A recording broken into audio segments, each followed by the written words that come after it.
how we start a Tesla, just need the card, but that one you can put it on your, I mean, phone app pun boleh juga. Then you just put it here. Okay.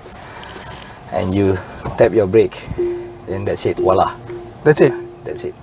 Okay. So the car already started.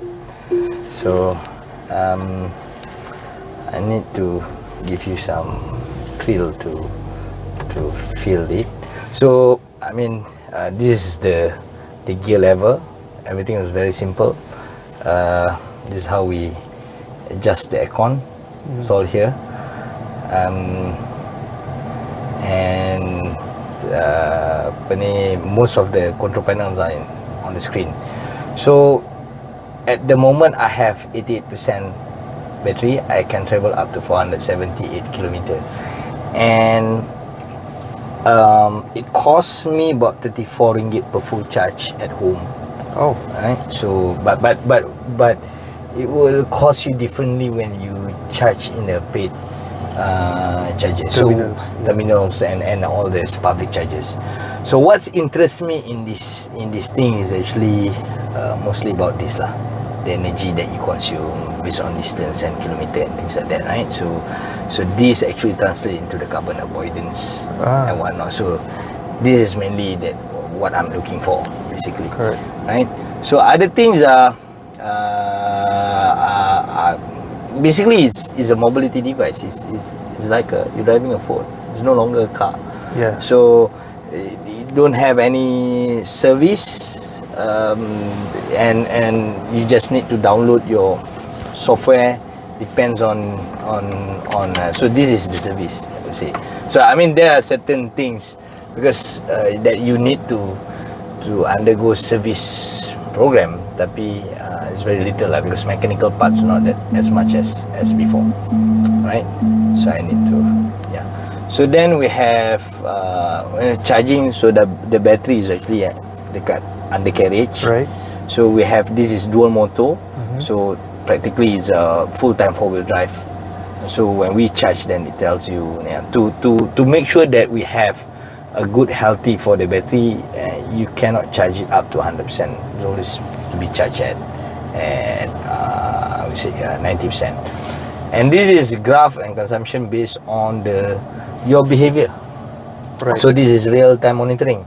So the battery says 477 because we are not moving. There's no wind and whatnot. So we are now can travel at the current situation. We can travel up to 595 kilometers, and depends on how we want to see it. And also there are other data that can be shared. So all these will lead into transforming a cognitive city. Right.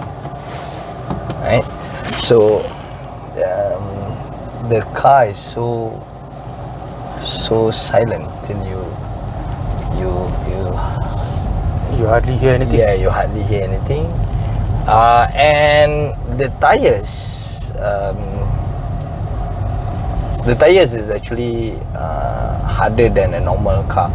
Normal car, here kalau S-Class pun I don't think they up to 44 PSI. They are like 36 PSI, but for EV it has to go lebih keras, but they want to have it less friction. You can feel the G-force like nobody business, right? So it travels 0 to 100 for 3.7 seconds.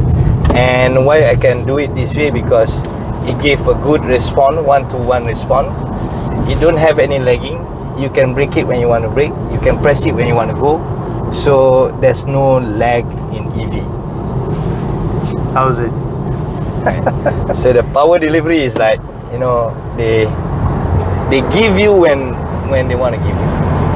So you see, it's already 160. So this is what an EV can give you. And you feel like macam, wow, the G4, you feel laju gila, because number one, like I said, idea, when you want to have some fresh ideas and transformative, you have to eliminate ataupun to play with the normal senses that we used to. Yeah, correct. Right? Yeah. So, for instance, Tesla, you, number one, senyap. Yep. You tak dengar bunyi engine. So as a normal human, we are not used to it. Right. Second, it does not shift. It don't have gearbox. Gear shifting, yeah. So you can't comprehend I'm sitting in what, and this traveling so fast. Right. And so this also inspires me lah. When you want to make a change, you make sure that the feel is a change. Yes. Awesome. So yeah.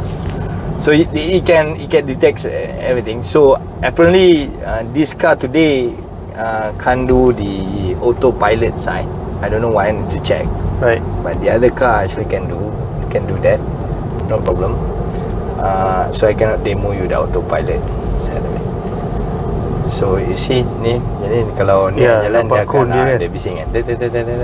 So cone dia kalau, I mean at the moment the AI is learning that Johan is under control, and it's okay if you are like macam pening-pening, they will scream. Sometimes take over the car, help you. If they feel that, so that's why the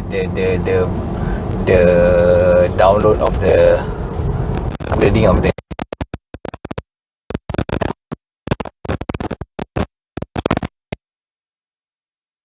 material. SpaceX, huh? So I mean they plan to use part of the SpaceX punya komponen lah. Dan orang tanya panas ke tak panas, sebenarnya akhirnya tak panas lah, you feel there's no heat. But we Malaysian kita risau dengan cahaya, kita tak suka cerah. So that's why we made us uncomfortable. The whole the whole thing is glass. Right. So then it give you the feeling like a spaceship lah, macam semua benda you nampak, dan tu lagi buat you rasa laju. Right. Yeah, so you know this Tesla thingy, they want to give you experience, betul-betul disruptive experience lah, you know. And it's like a remote control car, scale 1 to 1, you're driving in it. Then nothing much ni semua, they have to make it to put components to store, just to feel that it's a car and more practical. So dia tak ada benda-benda lain. Very simple. So even though you dah dekat berapa pun, you tekan, you macam dekat gear 3, tapi apparently dia tak ada gear kan. Nice. So this nak pergi service, have to go to KL, is it? Tak ada service. No need service. No need service. I told you just now. No service. No service. Just download from your apps. That's it. Software. Service. Just upload. Ada benda lain, tires apa semua can be at normal shops. Oh, that is good. There's no engine. Oh yeah, I forgot. It's motor. Bateri pun tak payah servis. So the best part about it is actually you don't have the downtime sending your car to. Yeah. So that means you can always plan to do whatever you want, as long as you make sure that the car is charged. Of course, there's a downtime during charging time lah kan. Right. But again, you can plan, and it depends on the power of the charger kan. Kat mana you charge. You charge at home, of course, it will take you bising lah, because tak ada signal apa semua. So it will like 4 to 5 hours punya charging time, then you charge overnight. Then kalau you need high power charger 180 kW, that one will take you like 15 to 20 minutes. So 15 to 20 minutes. Before this I was like, lamanya nak tunggu 20 minutes. Rupanya you pergi petrol kiosk, you masuk, you pergi toilet, you buy some ice cream, maybe drink or not, almost the same. Correct. Cuma one thing, because charging ports are not here and there yet, so you tak ada lah. You don't have the luxury like macam you can suddenly now KL. You don't have that lah kan. You know you can do that, but you might end up like you have to charge your car like 40 minutes dekat any charging stop, and the infrastructure is not that I say that it's not, I think it's not matured yet in Malaysia, but it's ready. So sekarang population EV pun dah semakin banyak. Benda yang antara part of the bad experience that I face is actually when I arrive at the charging area, then suddenly there's a car in front of me just arrived about to charge that car, so I have to wait for him. So suddenly the car cannot suck in good power for him to get a right amount of energy into his car.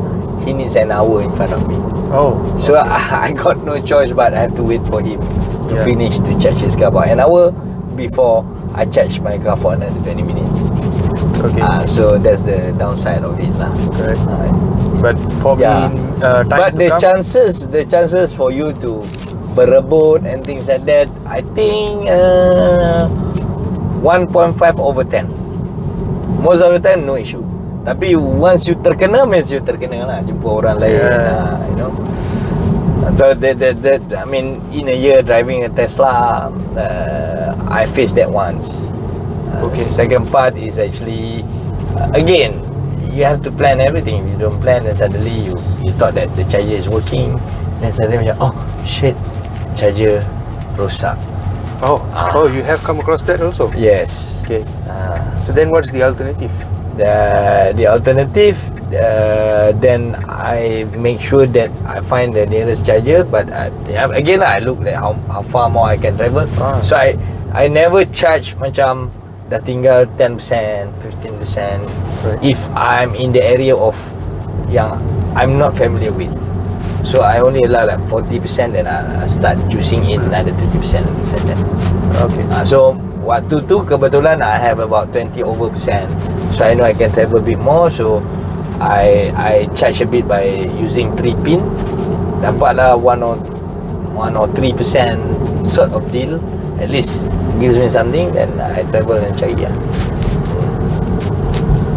Then you can you can reduce the power. Of course you drive slower, you drive lesser power you consume. Correct. So the sort of things then you can monitor it, how much you can go kan. So macam now 460, but it tells you actually with the way we drive, can go 663, 525. See, depends on the wind, geography, load inside the car. Satu orang, dua orang, tiga orang memang berbeza load. Betul. Angin, geografi, you panjat bukit, berbeza. Pagi, petang, siang, malam pun berbeza.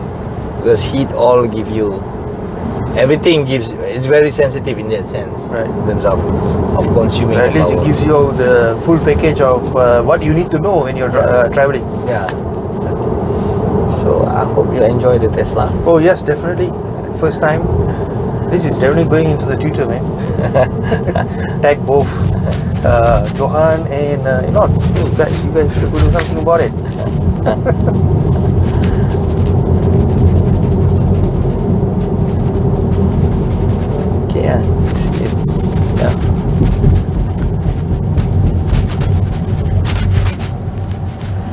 This is great. Thanks a lot for the Tesla test drive. If you're looking for Tesla in Johor Bahru, look for Kasawari Motors. Right? Kasawari Motors aim to be the leading company in driving EV agenda in Johor Bahru as far as selling cars is concerned. In fact, they are the first one in Johor Bahru who bought this. So check out for Kasawari Motors. Kasawari Motors. You can go to their Instagram and whatnot, and also they have other cars as well, and you can talk about, and they are planning a migration plan for people like you on how to go into EV. Okay. So For those for those who has planned, so even if young graduates, they can consult you what car that you have to start to buy if you can't afford to buy an EV today. So then the value of the car can help you to migrate to EV Right. in 4 to 5 years time maybe. So they are arranging that. So That's a good program. yeah, check out with Kasawari Motors, Will do. right? Definitely. And you can shout out in YouTube or whatever. That's the plan. Yeah. Right. Okay, guys. I think Okay. that's it.